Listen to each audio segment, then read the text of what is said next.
रात के सन्नाटे में कुछ ऐसी कहानियाँ छुपी होती है जो सिर्फ अंधेरा ही समझ सकता है। ये वो कहानियाँ हैं जो हवा की झोंकों में फिसफिसाती है, पेड़ों के साए में छुप जाती है और कभी कभी आपके कानों के पास आकर कुछ कह जाती है। ये कहानियाँ सच है या सिर्फ दिमाग का खेल? ये कहानियाँ किसी किताब में नहीं लिखी गई। ये उन लोगों की यादें हैं जिन्होंने कुछ देखा था। क्या आप तैयार हैं उस दुनिया में कदम रखने के लिए जहां हर सांस के पीछे छुपी है एक चीज? स्वागत है आपका उन कहानियों में जहां हर खामोशी के पीछे एक राज है और हर राज के पीछे मौत की परछाई।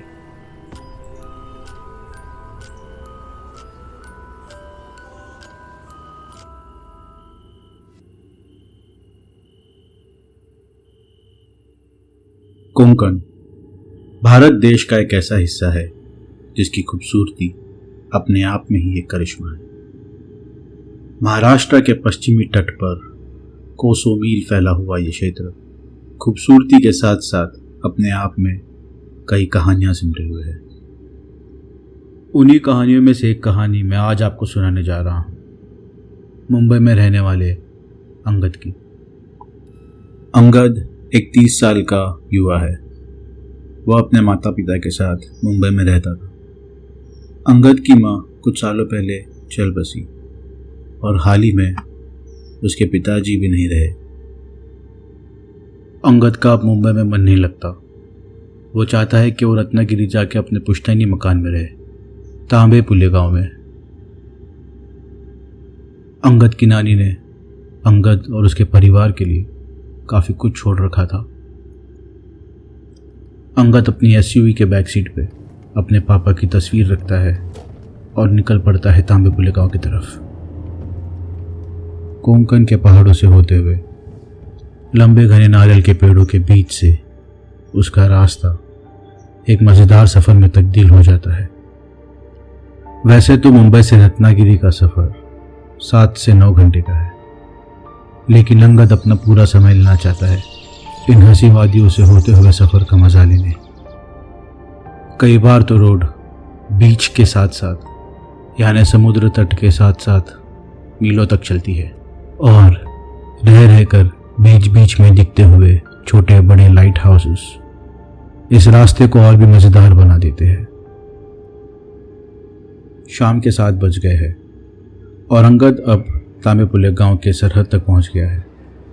हालांकि अंगद के पिता देश के उत्तरी हिस्से से थे, पर तांबे पुले के लोग अंगद की माता और पिता दोनों की ही काफ़ी इज्जत करते थे और इसीलिए अंगद से उतना ही प्यार भी। गांव के लोग अंगद को देख के बेहद खुश हो जाते हैं और उसका स्वागत करने लगते हैं। पर तांबे हवेली अब भी इस बस्ती से 2 किलोमीटर दूर है। हवेली पहुंचते पहुंचते अंधेरा हो गया था। अंगद अपनी गाड़ी हवेली के गेट के अंदर ले आता है। उसकी गाड़ी की रोशनी हवेली पे पड़ते हुए गुजरती है, मानो जैसे एक तेज रोशनी में उस घर का चेहरा दिख रहा हो। घर की बत्तियां जली हुई थी। ऐसा लग रहा था किसी ने अंगद के आने की तैयारी पहले से ही कर रखी है। इस घर से करीब 5 किलोमीटर दूर अंगद के मामा का बंगलो था। उन्होंने ही शायद इस घर की सफाई कराई थी। तांबे हवेली नाम तो देसी था, लेकिन घर एकदम ब्रिटिश। पत्थरों की दीवार, सफ़ेद, लाल, गेरुआ सा रंग इस घर को काफ़ी दिलचस्प बना देते हैं। अंगद घर के अंदर आते ही अपने पापा और माँ की तस्वीर एक साथ रख देता है और घर की तरफ एक नज़र घुमाता है। कुछ काम करने के लिए अपने जेब से फ़ोन निकालता है, लेकिन लॉक स्क्रीन पर अपने माता पिता की मुस्कुराती हुई तस्वीर देखकर 2 मिनट के लिए ठहर जाता है। सोचता है कि ये शायद एक ऐसा दर्द है जो कभी भी किसी भी मरहम से ठीक नहीं होगा। अचानक से दरवाजे पर दस्तक होती है। अंगद जब दरवाज़ा खोलता है तो देखता है कि एक बूढ़ी महिला करीब 60-62 साल की दरवाजे पे सब्जियों की थैली लेके खड़ी है। अंगद पूछता है कि आप कौन हो? वो कहती है कि मैं रत्ना मौसी हूँ। मुझे तुम्हारे मामा ने यहाँ तुम्हारी देखभाल करने के लिए रखा है। मैं घर साफ करके बाहर सब्जियाँ लेने गई थी। अच्छा हुआ तुम्हारे पास चाबी थी। रत्नमौशी 60-62 उम्र के लिए काफ़ी एक्टिव थी। घर वापस आके अंगद को हर बार से इस बार कुछ अलग लग रहा था। शायद उसके पापा की कमी उसके अकेलेपन को और बढ़ा दे रही थी। अंगद खाना खा के अपने कमरे में चला जाता है। रात हो चुकी थी। अंगद को नींद नहीं आ रही है। वो किताबें पढ़ने की कोशिश करता है। सोने से पहले वो एक बार अपनी घड़ी में टाइम देखता है। वो देखता है कि 11:59 हो रहे थे, 11:59। वो घड़ी रख के जैसे ही सोने की कोशिश करता है तो उसे घंटियों की आवाज़ आती है, जैसे कि कोई बड़ा क्लॉक टावर दूर कहीं बज रहा हो। 5, 6, 7, 10, 11, 12 और फिर एक बार 13। अंगद सोच में पड़ जाता है कि कभी किसी घंटे को 13 बार बजते नहीं सुना, पर यहाँ तो कोई क्लॉक टावर है ही नहीं। फिर एक घंटी की आवाज़ कहाँ से आ रही है? अचानक से ऊपर के एटिक से कुछ अजीब सी आवाज़ आने लगती है, जैसे कि कोई कुछ घिस रहा हो। अंगद अपने बिस्तर से उठ के एटिक की तरफ जाने लगता है। जैसे ही वो एटिक के करीब आता है उसे ऐसा लगता है कि पीछे से कोई उसकी तरफ चल के आ रहा है। अंगद के दिल की धड़कन तेज़ होने लगती है और उसे पसीने आने लगते हैं। और जैसे ही वो हिम्मत करके पलटता है तो देखता है कि वहाँ अंधेरे में रत्ना मौसी तांबे का पानी से भरा लोटा लेके खड़ी है।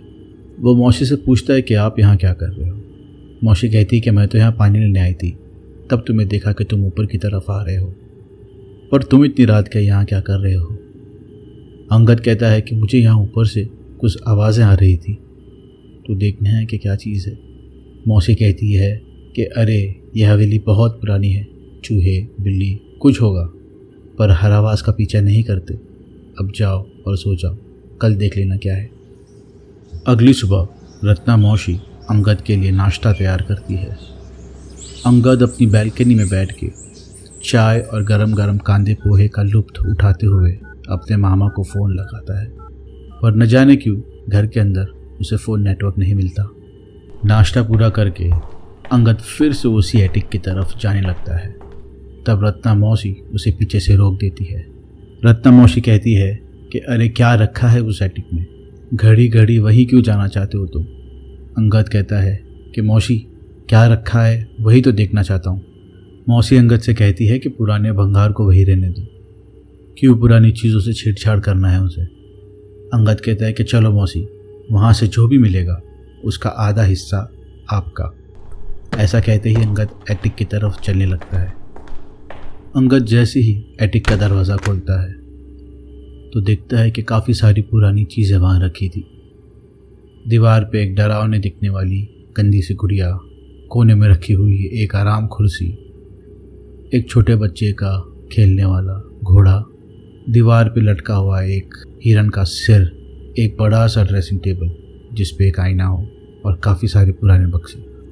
अंगद टूटी पुरानी चीज़ों के बीच से होके उस ड्रेसिंग टेबल के पास पहुंचता है। अंगद एक एक करके सारी चीज़ें देखने लगता है। उसके हाथ एक पुराना एल्बम लगता है जिसमें ब्रिटिश ज़माने की कई ब्लैक एंड वाइट तस्वीरें थी, पर सारी तस्वीरें कुछ अजीब थी। इन तस्वीरों में जो लोग थे उनके चेहरे काले और आंखें सफ़ेद दिख रही थी, जैसे रात में चमकती हुई जानवरों की आंखें। अंगद की नज़र बगल में रखे हुए एक और बक्से पे पड़ती है। अंगद उसे लेके ड्रेसिंग टेबल पर रखता है और उसे खोलने की कोशिश करता है। जैसे ही अंगद उस बक्से को खोलता है तो उसमें उसे एक अजीब डरावनी गुड़िया दिखती है, वैसी गुड़िया जो लोग जादू टोने में इस्तेमाल करते हैं। अंगद को वो गुड़िया कुछ अजीब लगी तो उसने उस गुड़िया को वहीं ड्रेसिंग टेबल पर रख दिया और कमरे की बाकी चीज़ें देखने लगा। काफ़ी समय बाद जब अंगद उस एटिक से बाहर आया तो देखता है कि दोपहर हो गई है और मौसी ने अब तक उसे खाने के लिए नहीं बुलाया। अंगद मौसी को देखने किचन की ओर जाता है। वो देखता है कि वहाँ आधी कटी सब्ज़ी पड़ी है पर मौसी नहीं दिख रही। वो मौसी को हर जगह ढूंढता है पर मौसी कहीं नहीं होती। अचानक से डोरबेल बजती है। अंगद को लगता है शायद मौसी आई हो। जैसे ही वो दरवाज़ा खोलता है तो वहाँ देखता है कि एक आदमी करीब करीब 40 साल का धोती और कुर्ते में खड़ा है। उसका चेहरा देख के अंगद को पता चलता है कि ये वही गन्या काका है जो काफ़ी साल पहले इस हवेली में काम किया करते थे। वो पूछता है कि गन्या काका आप यहाँ कैसे? गन्या काका उसे कहते हैं कि तुम्हारे मामा ने मुझे यहाँ काम करने के लिए रखा है। अंगद कहता है कि मामा ने तो किसी रत्ना मौसी को यहाँ काम करने के लिए रखा है। गन्या काका गुस्सैली आवाज़ में कहते हैं, सालिल मम्मी निक तो तुम्हें अपने मामा से बात कर लेना। फिर अंगद कहता है कि अरे अरे रुको, इतना क्यों गुस्सा रहे हो, मैं बात करता हूँ मामा से, लेकिन उनका फ़ोन नहीं लग रहा। तुम्हारे फ़ोन में नेटवर्क है? गन्या कहता है कि मेरे पास तो फ़ोन ही नहीं। अंगद उसे खाना बनाने के लिए कहे कि फिर से एटिक की तरफ जाता है और उस बक्से को लिविंग रूम में ले आता है। अब शाम हो गई थी। अंगद काफ़ी देर से उस बक्से में कुछ कर रहा था। गन्या ने भी अपना खाना बना लिया था। गन्या अंगद से कहता है कि खाना मैंने तैयार करके रख दिया है, अब मैं जाता हूँ। अंगद उसे कहता है कि जाते आते दरवाज़ा पीछे से बंद कर देना। अंगद बारीकी से उस गुड़िया को देखने लगता है। उसे वो गुड़िया काफ़ी अजीब लगती है।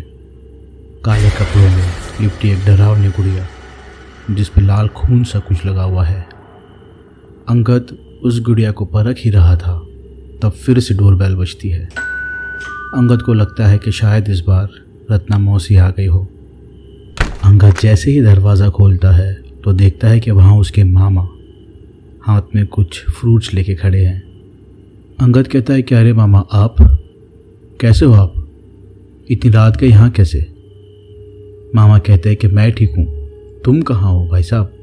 कल से फ़ोन ट्राई कर रहा हूँ, तुम्हारी कुछ खबर ही नहीं। अंगद कहता है पता नहीं मामा, कल से नेटवर्क ही नहीं मिल रहा और लैंडलाइन तो यहाँ है ही नहीं। मामा कहते हैं कि हाँ, लेकिन कुछ तो खबर हो। खैर, क्या बनाया तुमने? राशन पानी लाए कि नहीं? अंगद मामा से कहता है कि मामा, खाना तो गन्या काका बना के गए हैं और राशन तो आपकी रत्ना मौसी ही सवेरे लेके आ गई थी। मामा थोड़े शौक हो जाते हैं और वो अंगद से कहते हैं कि रत्ना मौसी, गन्या काका, क्या बोल रहे हो तुम? मैंने किसी मौसी को यहाँ नहीं रखा और गन्या काका को गुजरे हुए तो 2 साल हो गए हैं। अंगद मुस्कुराते हुए कहता है, क्या मामा, आप अभी मजाक कर रहे हो ना? मामा कहते हैं कि अरे अंगद, मैं कुछ मजाक नहीं कर रहा। अगर ऐसा है तो बता, तेरी रत्ना मौसी कहाँ है? कहाँ है तेरे गन्या काका? अंगद कहता है कि गन्या काका तो खाना बना के अभी यहाँ से गए हैं और रत्ना मौसी पता नहीं, जब सुबह मैं एटिक से बाहर आया तब से वो गायब है, तब से दिखी नहीं। मामा कहते हैं कि तू एक काम कर, तू मेरे साथ चल, मेरे घर पे ही रुकना। अंगद अपने मामा को मना कर देता है क्योंकि उसे यहाँ रहना है अपने माता पिता की यादों के साथ। अचानक से फिर से एक डोरबेल बजती है। उसके मामा कहते हैं कि अब इतनी रात गए कौन हो सकता है, तो एक काम कर, तू डोर देख ले, मैं ऊपर एटिक में चेक करके आता हूँ। अंगद जैसे ही दरवाज़ा खोलता है तो जो वो देखता है उससे उसकी आंखें फटी की फटी रह जाती है। वो देखता है कि दरवाजे पे तो उसके मामा खड़े हैं, तो फिर अंदर कौन था? उसके मामा अंगद से पूछते हैं, अरे अंगद, क्या हुआ? ऐसे क्यों पुतले की तरह खड़े हो? अंगद कहता है कि मामा, अगर आप यहाँ हो तो फिर अंदर कौन है मेरे साथ? घर के अंदर आते आते अंगद अपने मामा से कहता है कि मामा, यहाँ कुछ तो गड़बड़ है। अभी आप अंदर मेरे साथ थे और ऊपर एटिक की तरफ गए। आप क्या कोई खेल खेल रहे हो क्या मेरे साथ? वो मामा से कहता है कि आप रुको 1 मिनट, यहीं पर रुकना, और दौड़ के एटिक की तरफ जाता है। जब वो एटिक में जाके देखता है तो वहाँ कोई नहीं होता। तो वो आदमी जो ऊपर आया था, क्या वो उसके मामा थे? अगर थे तो कहाँ गए? नीचे जो आदमी खड़ा है वो कौन है?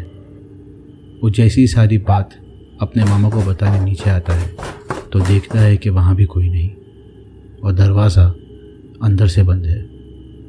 अंगद के पल्ले कुछ नहीं पड़ रहा था। वो बिना खाना खाए जैसे तैसे अपने आप को संभाल के अपने कमरे की तरफ चला जाता है और सोने की कोशिश करता है।